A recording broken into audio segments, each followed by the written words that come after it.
Hello नमस्कार, welcome to inculcate learning. एल्डरफोर्स की ERG theory के बारे में बात करेंगे। हम मोटिवेशन की थियरीज पढ़ रहे हैं क्योंकि जहां भी मोटिवेशन का टॉपिक होगा वहां पे हमें एटलीस्ट जो थियरीज है उनके नाम पता हो, वो किसने दी है वो पता हो, और उसमें मेन जिस्ट क्या है वो पता हो। ठीक है जी। सो आज हम बात करेंगे एल्डरफोर्स ईआरजी थियरी के बारे में, मोटिवेशन से रिलेटेड है। दिस इज प्रेजेंटेड बाय मी रवीना। अगर आपको वीडियोज इन्फॉर्मेटिव लग रही हैं सो लाइक, शेयर और सब्सक्राइब जो आप इनकलकेट लर्निंग को कर दीजिएगा। तो क्लाइटन पॉल एल्डरफोर, ये इनका पूरा नाम है। अमेरिकन साइकोलॉजिस्ट हैं ये। ठीक है, उन्होंने ये थियरी बताई। अब मैंने आपको दो चीजें बताई थी कि एक है कंटेंट थियरीज और एक है प्रोसेस थियरीज। कंटेंट थियरीज में हम किस पे फोकस कर रहे हैं? नीड्स के ऊपर, और इसीलिए इनको नीड थियरीज भी बोला जाता है। ठीक है जी।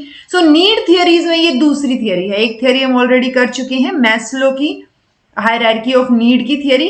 दूसरी आज हम बात करेंगे एल्डरफोर की ईआरजी थियरी। अगर आपको ईआरजी थियरी के बारे में जानना है तो आप पहले, आपने अगर मैस्लो की थियरी का आपको कोई आइडिया नहीं है तो आप मैस्लो की थियरी एक बार देख लीजिएगा, वो बहुत जरूरी है। ठीक है, तो अगर शुरू करें हम, सो इन्होंने क्या किया, एल्डरफोर ने, ऑब्वियसली नीड्स तो सबकी बेसिक नीड्स तो सेम ही होंगी ना।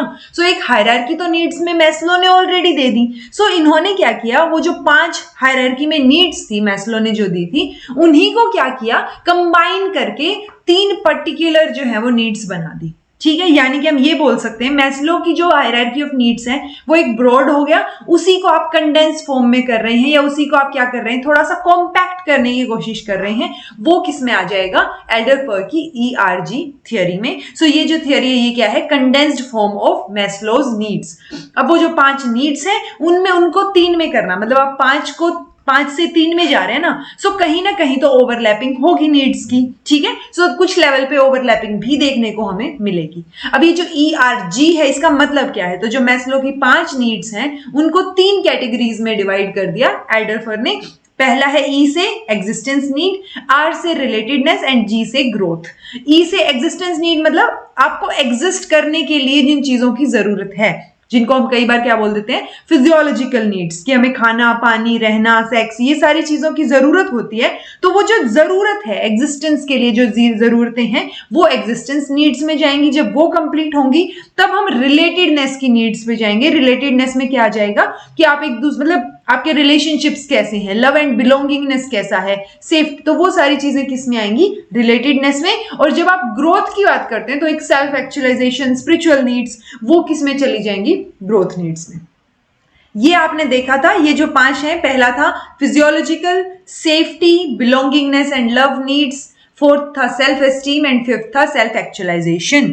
सो यहाँ पे क्या क्या देखने को मिलेगा कि जो पहली 2 नीड्स हैं, यानी फिजियोलॉजिकल नीड्स और सेफ्टी नीड्स, उनको किस कैटेगरी में रख दिया एल्डरफोर ने? एग्जिस्टेंस नीड में। जो बिलोंगिंगनेस और लव नीड्स थी, जो हम डिटेल में मैं इनके बारे में बता चुकी हूँ, इनका मतलब क्या होता है। तो जो सेल्फ एस्टीम नीड्स थी, ये दोनों किस में रखी? रिलेटेडनेस में। ओवरलैपिंग कहां हुई कि सेल्फ एस्टीम और सेल्फ एक्चुअलाइजेशन किस में है? ग्रोथ में।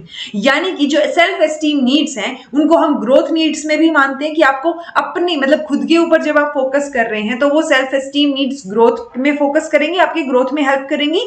प्लस अगर आप बिलोंगिंगनेस, लव, सेल्फ एस्टीम इसको लेंगे तब भी वो रिलेटेडनेस की नीड में भी आ जाएंगी। तो यहाँ पे ये ओवरलैपिंग होगी। आपको ध्यान रखना है कि जो फर्स्ट और सेकंड मैस्लो की हायरार्की में थे उनका क्या होगा? ई, यानी कि एग्जिस्टेंस नीड। अगर हम 3rd और 4th की बात करें तो वो क्या हो जाएगा? आर, यानी रिलेटेडनेस। और 4th और 5th की बात करेंगे तो क्या हो जाएगा? ग्रोथ नीड, यानी ई, आर एंड जी। ठीक है जी। तो आपको ये ध्यान रखना है, सिर्फ इतना आपको समझ आना चाहिए। अब ये तीनों के बारे में थोड़ा सा डिटेल में देख लेते हैं, बाकी ये थियरी में सिर्फ इतना ही हम जो है मेजर चीजें पढ़ते हैं। एग्जिस्टेंस नीड में क्या आ गया? Physiological need plus safety needs, यानी कि जो नीड्स आपको क्या करने के लिए, जिंदा रहने के लिए, एग्जिस्ट करने के लिए जिनकी जरूरत पड़ेगी वो क्या रहेंगी? Existence needs. ठीक है जी। दूसरी बात करें तो relatedness, belongingness, love and need plus self esteem, यानी relatedness needs refer to social needs that an individual seeks to establish relationships with those for home he cares, he और शी लगा लीजिए। तो जिनके लिए आप केयर करते हैं उनके साथ जो आपके रिलेशनशिप्स हैं वो एक तरीके से क्या हो गया? सोशल नीड्स में आ गया। ठीक है, these needs cover the Maslow's social needs and a part of self esteem. So self esteem का एक पार्ट और जो ये सोशल नीड्स, मतलब मतलब जो बिलोंगिंगनेस और लव नीड्स थी, इनको इंक्लूड करके हम चलेंगे तो ये रिलेटेडनेस नीड्स बन जाएंगी एल्डरफर की थियरी की।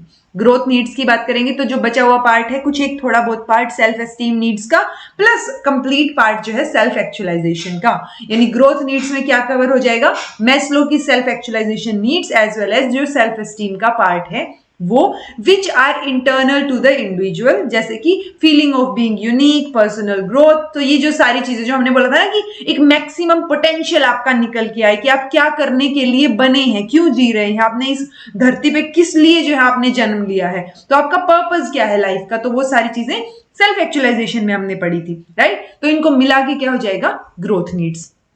थियरीज ऑफ मोटिवेशन में हमने दो चीजें पढ़ी थी, कंटेंट थियरीज और प्रोसेस थियरीज।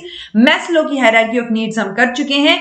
एल्डरफर की ईआरजी थियरी हमने अभी पढ़ी है। नेक्स्ट वीडियो में हम बात करेंगे मैकलेंड की 3 नीड्स थियरी के बारे में। तो ये जो जितनी भी थियरीज हैं ये किस पे फोकस कर रही हैं, ये नीड्स पे फोकस कर रही हैं। सो मेजर फोकस नीड्स पे रहेगा, वो नीड्स को किस तरीके से डिवाइड करती हैं, क्या क्या चीजें उसमें हैं। जैसे यहाँ पे 3 नीड थियरी है, यहाँ पे भी 3 ही थी ईआरजी, यहाँ पे 5 की बात हो रही थी, यहाँ पे 2 की बात हो रही है, यहाँ पे एक्स और वाई ये भी 2 की बात हो गई। तो इस तरीके से हम इसमें पढ़ेंगे कि नीड्स को कैसे डिवाइड किया गया है। सो हमें सिर्फ इतना पता होना चाहिए कि ऑब्वियसली नीड्स के ऊपर बेस्ड है ये, और नीड को कैसे डिवाइड किया गया है हर एक थियरी में और कौन सी थियरी किसने दी है। सो किसी भी एग्जाम के लिए आपको अगर इतना पता होगा that will be much more than enough.